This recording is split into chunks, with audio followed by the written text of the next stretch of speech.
నోరూరించే పచ్చళ్ళు, స్వచ్ఛమైన veg and non veg pickles, కమ్మటి sweets, fastest world wide delivery కోసం ఈ రోజే ఆర్డర్ చేయండి. బాచుపల్లిలోని ఓ ఇంజనీరింగ్ కాలేజీలో ఓ అమ్మాయి మీద ఓ దుర్మార్గుడు ఏడాదిన్నరగా లైంగిక దాడికి పాల్పడుతున్నాడు. డార్క్ వెబ్సైట్ నుంచి చాక్లెట్స్, మత్తు పదార్థాలు తీసుకొచ్చి ఆ అమ్మాయికి నరకం చూపించాడు. చివరకు ఆత్మహత్య యత్నం చేయడంతో అప్పుడు మొత్తం విషయాలన్నీ బయటపడ్డాయి. ఇప్పుడు అమ్మాయి సేఫ్ గానే ఉన్నప్పటికీ తనకు జరిగినటువంటి అన్యాయం మీద అమ్మాయి ఏం చేయాలో అర్థం కానటువంటి దారుణ పరిస్థితుల్లో ఇప్పుడు ఉంది. ఒకసారి తనతో మాట్లాడదాం, అసలు ఏం జరిగిందో అమ్మాయిని అడిగి తెలుసుకుందాం. అమ్మ, అసలు ఏం జరిగింది? నాకు నిన్ను ఇబ్బంది పెట్టడము, బాధ పెట్టడము ఇష్టం లేదు. కానీ ఏంటంటే నీకు జరిగిన అన్యాయం వేరెవరికి జరగకూడదంటే, ఇంకొకళ్ళు నీలాగా బలి కాకూడదు అంటే నువ్వు మాట్లాడాలి.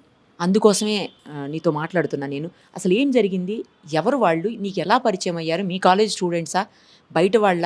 అసలు ఈ డార్క్ వెబ్సైట్ ఏంటి ఒక్కసారి చెప్పమ్మా. నాకు 2024లో ఆగస్ట్లో అబ్బాయి పరిచయము.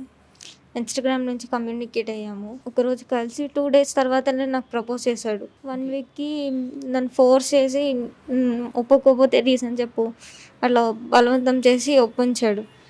తర్వాత అక్టోబర్లో ఫిజికల్ రిలేషన్షిప్లోకి వెళ్ళామని ఫోర్స్ చేశాడు క్లాస్ రూమ్లోనే. తర్వాత ఒకరోజు లేదండి, వేరే బ్రాంచ్. వేరే బ్రాంచా? మీ కాలేజే? మా కాలేజే, కాకపోతే వేరే బ్రాంచ్, నా ఇయరే. అలా ఫోర్స్ చేసి నాకు కొంత ఇన్ఫెక్షన్ అయిపోయింది లోపల. అయినా కానీ మళ్ళీ చేయడం వల్ల ఒకరోజు సెక్యూరిటీకి దొరికాము. సెక్యూరిటీకి దొరికినప్పుడు ఆ అబ్బాయిని హెచ్ఓడికి దగ్గరికి తీసుకెళ్లారండి, మెకానికల్ హెచ్ఓడి దగ్గరికి. మరి లోపల ఏమైందో నాకు తెలియదు, కానీ ఆయన మాత్రం కూల్గానే వచ్చాడు బయటికి. ఆ తర్వాత ఏ యాక్షన్ కూడా తీసుకోలేదు, మా పేరెంట్స్కి కూడా ఇంటిమేట్ చేయలేదు. నువ్వు చెప్పావా ఇలా బలవంతంగా నిన్ను ఇబ్బంది పెడుతున్నారు అని? లేదండి, నేను ఎలా చెప్పుకుంటానండి అవన్నీ? పేరెంట్స్కి కూడా చెప్పలేదు. ఎలా చెప్పుకుంటారండి అవన్నీ ఇంట్లో? కానీ కనీసం స్టాఫ్ కన్నా, ఎవరికన్నా ప్రిన్సిపల్కో స్టాఫ్కో ఎవరికన్నా చెప్పేది ఉండే కదమ్మా. లేదండి, చెప్పలేదు. చెప్పుకునే విషయాలు కాదు కదండి అవి. కానీ నువ్వు సేవ్ అవ్వాలి కదా, నువ్వు సేఫ్గా బయటికి రావాలంటే ఎవరు ఒకరికి చెప్పాలి కదమ్మా. అది నాకు ఇప్పుడు తెలిసిందండి, నాకు అప్పుడు తెలియదు కదా. అప్పుడు తెలియలేదు. ఏంటి, ఏ ఇయర్ నువ్వు చదివేది? ఫస్ట్ ఇయరేనా? ఇప్పుడు 3rd year. ఇది 2nd year అప్పుడు ఇష్యూ జరిగిందా? స్టార్ట్ అయింది అంటే నీకేంటి మత్తు మంది ఇచ్చేవాడా ఎట్లా? స్టార్టింగ్ అయితే నన్ను మ్యానిపులేట్ చేసి ఫోర్స్ చేసేవాడండి. నేను మార్నింగ్ అవర్స్లోనే వెళ్ళేదాన్ని కాలేజ్కి. మా వాళ్ళకి వర్క్ ఉండే, మార్నింగ్ అవర్స్లోనే కాలేజ్లో దింపేసేవాళ్ళు. అది అదనుగా చూసుకొని ఆయన కాలేజ్కి వచ్చి ఫోర్స్ చేసేవాడు నన్ను. ఇంకా ఫిజికల్గా వెళ్ళకపోతే రిలేషన్షిప్ ఎట్లా స్ట్రాంగ్ అవుతుంది అని. తర్వాత మాయ మాటలు చెప్పాడు. అవును, ఇట్లా కాలేజ్లో దొరికిన కానీ నుంచి ఇంక ఇట్లా కాదు, రూమ్కి వెళ్దాం అని నేను అక్కడికి ఫోర్స్ చేసి మళ్ళీ అక్కడ వీడియోస్ తీసి అవన్నీ న్యూడ్ పిక్స్ తీసి నన్ను బ్లాక్మెయిల్ చేసి, తర్వాత ఐపీఎల్స్ వేసి నా హెల్త్ కూడా మొత్తం పోయింది. అసలు నాకు మొత్తం కొంచెం ప్రెషర్ పడి నేను కళ్ళు తిరిగి పడిపోతాను. నేను అట్లా అయిపోయింది నా పరిస్థితి అసలు. ఇంకా ఇద్దరు కాదు, ఒకళ్ళే. ఫస్ట్ ఐపీఎల్ అనేది 6 తర్వాత వేస్తారు కదా, ముందే వేసేవాడండి. ఇంకా మొత్తలో పడుకునేదాన్ని అంతే.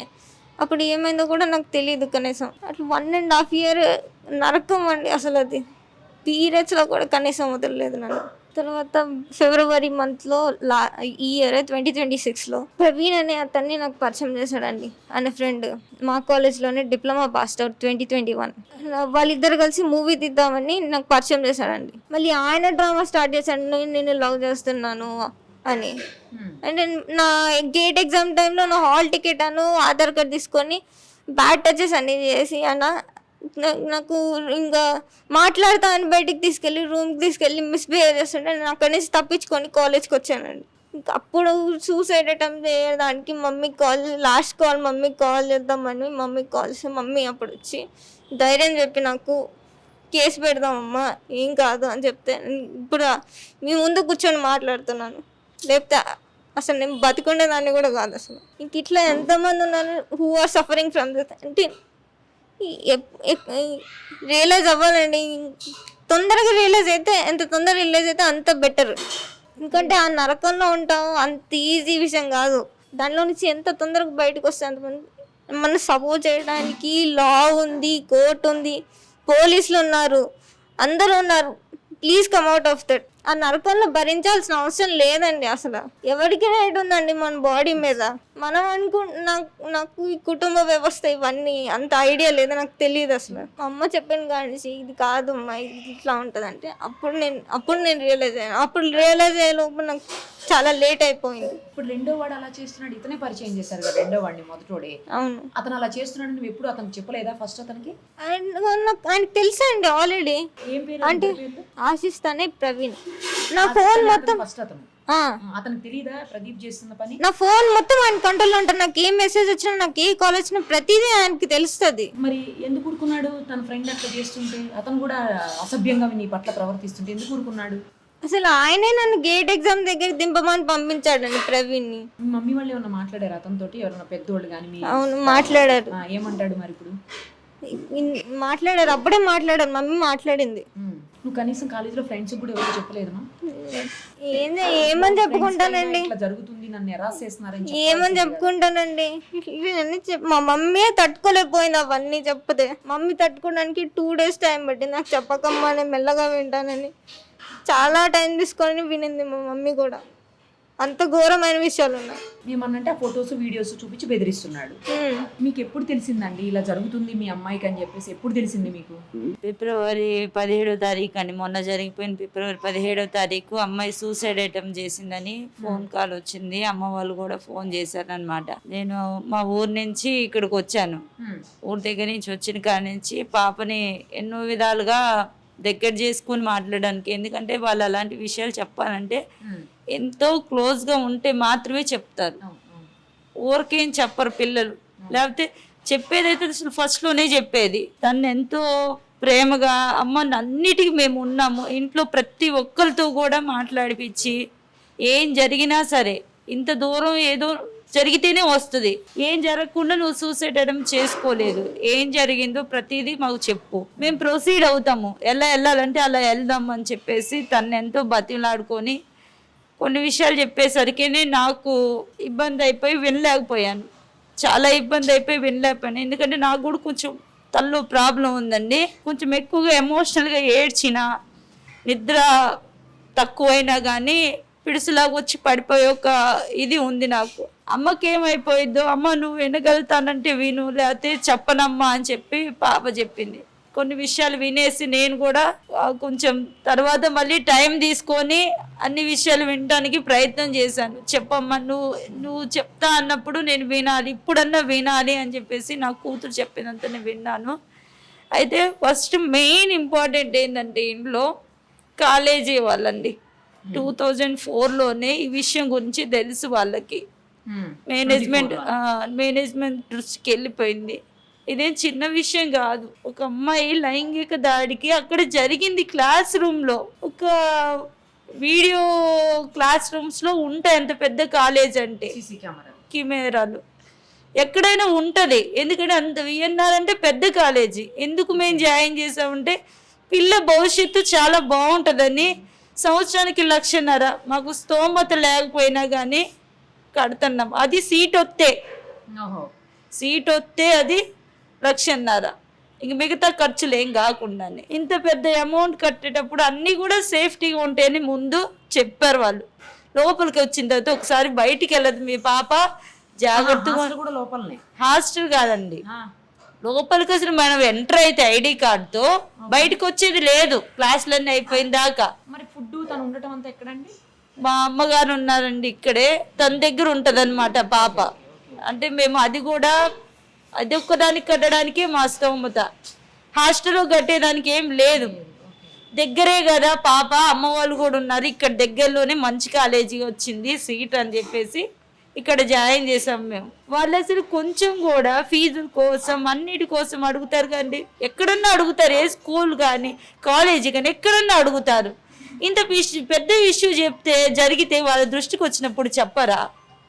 మీరు కూడా ఎప్పుడైనా మాట్లాడారండి స్టాఫ్ తోటి? అమ్మాయికి ఫీజుల గురించి కానీ కాలేజీలో అటెండెన్స్ లేకపోతే కానీ పిలిపించేవాళ్ళు. మరి ఈ విషయానికి ఎందుకు పిలిపించలేదు? నన్ను పిలిపించాలి కదా, పిలిపించి చెప్పాలి కదా, మీ అమ్మాయి ఇలా క్లాస్ రూమ్లో దొరికిందో, అసలు ఇంకేం జరిగిందో అనేది నీకు తెలియదు, నువ్వేం పెట్టలేదు క్లాసుల్లో, ఏ సేఫ్టీ లేదు. ఏది ఎవరు ఏది చెప్తే అదే. మీరు అది కనుక్కున్నప్పుడు నాకు ఇన్ఫామ్ చేయాలి కదా, నాకు ఇన్ఫామ్ చేయలేదు కాలేజీ వాళ్ళు. వాళ్ళ ఇష్టానుసారంగా ఇదంతా పాప చెప్పిన తర్వాత నాకు తెలిసింది. దాంట్లో ఒక సార్ కూడా ఉన్నాడు, వీళ్ళతో కలిసి బయటికి పార్టీలకి పుట్టినరోజు ఫంక్షన్లు చేసుకోవడానికి కూడా దాంట్లో ఉన్న ఒక ఫ్యాకల్టీ సార్ కూడా వెళ్ళాడు తీసుకొని, పిల్లల్ని తీసుకొని. ఇంత కాలేజీ ఇంత అసలు బాధ్యతారహితంగా ఎలా ఉంటున్నారు చెప్పాలి కదా పేరెంట్స్కి. 1.5 year నుంచి నా కూతురు అలాంటి వాడి దాంట్లో పడిపోయి ఎంతో హింస, అమ్మాయి చెప్తుంది, శారీరకంగా వాడు హెరాస్మెంట్ చేశాడు. ఎంత దుర్మార్గంగా అంటే చెప్పుకోలేం కూడా వర్డ్స్. చెప్తే సమాజంలో ఈ న్యూస్ చూస్తున్న వాళ్ళు కూడా ఇలా చెప్తుందా ఏమో ఆడాం కదా అని అంటారు. ఎందుకంటే ఉచ్చరించడానికి కూడా ఉచ్చరించకూడదు. అంత దుర్మార్గమైన విషయాలు ఎవరు చిన్న పిల్లది అంత దుర్మార్గంగా చేస్తారా? నిజంగా ప్రేమించే వాళ్ళు అలానే ఉంటారా? టచ్ చేయడానికి కూడా ఇష్టపడరు. చాలా మంది ఉన్నారు ప్రేమించిన వాళ్ళు, వాళ్ళ తల్లిదండ్రులు ఒప్పించుకొని పెళ్లి చేసుకొని ఎంతో జాగ్రత్తగా వచ్చిన అమ్మాయిని చూసుకునే వాళ్ళు ఉన్నారు. మంచోళ్ళు కూడా చాలా మంది ఉన్నారు. ఇలాంటి కిరాతకుడు ఏంటంటే జస్ట్ వాళ్ళకి కావాల్సింది ఏంటంటే ఆడదాని దగ్గర నుంచి ఇదే, వాళ్ళకి నచ్చిన వేలు నచ్చినట్టు. ఒక్కసారి కూడా వాళ్ళ ఇంట్లో కూడా అమ్మాయిలు ఉన్నారు, మా అమ్మాయికి ఇలాంటి పరిస్థితి వస్తే ఏంటి, ఆ పెయిన్ ఎలా ఉంటుంది వాళ్ళకి ఏం తెలియదు. అబ్బాయి ఇష్టం వచ్చినట్టు చేసి వాడి ప్లాన్లో భాగం ఇంకొకరిని పరిచయం చేసి వాడు మళ్ళీ లవ్ అనే డ్రామా, వీడితోని ఇంత నరకం అనుభవించి తను మళ్ళీ వాడిని ఎంటర్ చేసినప్పుడు ఇంకొద్దు నాకు ఈ లైఫ్, వీడు ఇంత బాధ పెట్టి నన్ను ఇది చేశాడు. వీడియో కూడా వచ్చి మళ్ళీ సేమ్. ఎందుకంటే వీడి దగ్గర ఉన్న వీడియోస్ కానీ ఏదైనా బయటికి వెళ్ళకుండా వాడు రొమాన్స్కి ఎలా మాట్లాడతాడు, బ్యాడ్ టచ్ ఎలా చేస్తాడు, ఎక్కడికి పోకుండా ఎందుకు జరుగుతాయి ఇవి? వాడికి అసలు సెకండ్ పర్సన్కి ఏం తెలియదు అనుకుందామండి. ఎందుకు అవుతుంది? అసలు అవ్వదు కదా. వాడు కొత్తగా తెలిసినోడు మంచిగా పరిచయం అయినోడితే ఏం ఉండదు. పాప అన్న అని పిలిచేదంట. పరిచయం చేసినప్పుడు ఎవరైనా అంతే మాట్లాడతారు కదా. ఎందుకు వచ్చింది వాడికి ఆ ఫీలింగ్? ఏం చూసి వచ్చింది? నా పిల్ల కాలేజీలో అడిగాను కూడా నేను అడిగినందుకు చెప్పలేదు. సార్లు ఒక ఆయన ఈ అమ్మాయికి సంబంధించిన బ్రాంచ్లో ఉండే ఒక ఆయన ఈ అమ్మాయి మీద మెంటర్గా ఉంటాడంట, చెప్పాడు. అమ్మ మీ పాప చాలా పద్ధతిగా ఉంటుంది. నేను ఫస్ట్ టైం చూసినప్పుడు పాప అసలు ఇంత పద్ధతిగా ఒక పిల్ల మన కాలేజీలో జాయిన్ అయింది. డ్రెస్ సెన్స్ కానీ మాట్లాడేది కానీ ఎవరితో మాట్లాడదు, చాలా సైలెంట్గా ఉంటుంది. మీరేగా చెప్పింది. అలాంటి అమాయకురాలకి ఇలా జరుగుతుంటే కాలేజీ వాళ్ళు మెలకొని ఉంటారా? ఏయో చాక్లెట్లు అంట, పిల్స్ అంట, అవన్నీ ఇచ్చి అసలు ఎవడేం చేశాడో, కాలేజీ వాళ్ళు ఏం చేశారో, లేకపోతే బయటకు హోటల్ రూమ్స్ కానీ తీసుకుపోయి పాపని వాడు ఎంత హరాస్మెంట్ అంటే వాడు కలిసే విధానం కూడా సంతోషంగా కనపడాలి పాప వాడికి, లేకపోతే వాడికి ఎంతో ఇబ్బందిగా ఉండదంట చేయడానికి. ఎంత దుర్మార్గం తయారయ్యారంటే మగ పిల్లలు. అందరిని అంటలేదు నేను, ఇలాంటి రాక్షసుల్ని అనుభవించే వాళ్ళగా తెలుస్తుంది.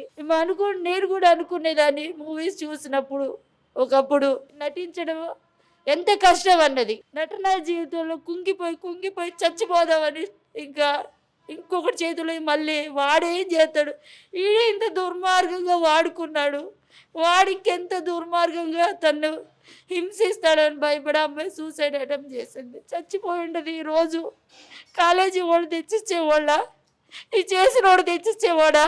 అమ్మాయి దీనికి ఒక్కదానికి ఇలా పనికి వచ్చింది, దేనికి పనికి రాదా? అదే విషయమా? మీ పిల్లలు లేరా? కాలేజీ వాళ్ళకి ఎవరికి వాళ్ళ పిల్లలు లేరా? వాళ్ళ ఇంట్లో ఆడపిల్లలు లేరా? మా తర్వాత గురువులు అంటారు తల్లిదండ్రులుగా. తెలిసినప్పుడు ఒక్క మాటతో చెప్తే నా పిల్లని తీసుకుపోయేదాన్నేమో, మందలించుకునేదాన్నేమో, నా మీద వేసుకునేదాన్నేమో. మేము ఎంతో నమ్మి ఇంకో పాపను కూడా ఎంటెక్లో జాయిన్ చేసాం. మాకు ఈ విషయాలన్నీ తెలియక 4 months అయింది. చూసారు కదా, తెలుసో తెలియకో ప్రేమ అని చెప్పి అబ్బాయిలు వస్తే ఆ తర్వాత ఎంతటి తీవ్ర పరిణామాలు ఎదుర్కోవాల్సి వస్తుందో విద్యార్థినులు, యువతులు, అమ్మాయిలు గమనించాల్సినటువంటి అవసరం ఉంది. మీకు ఏదైనా ఇబ్బంది కలిగితే, మీకు ఏదైనా ప్రాబ్లం అనిపిస్తే ఇమ్మీడియట్గా పేరెంట్స్కో లేదా ఫ్రెండ్స్కో లేదంటే కాలేజీలో స్టాఫ్కో చెప్పాల్సినటువంటి అవసరం ఉంది. లేదు అంటే ఇదిగో ఈ అమ్మాయిలాగే నరకం చూడాల్సి ఉంటుంది. మీకు చాలా రకాలైనటువంటి న్యాయ సహాయాలు లేదా మీకోసం చట్టాలు ఇవన్నీ ఉన్నాయి. అర్థం చేసుకొని ఇబ్బంది పడకుండా వెంటనే ఇలాంటి వాళ్ళ నుంచి, ఇలాంటి వ్యవహారాల నుంచి బయటపడేందుకు ప్రయత్నం చేయండి.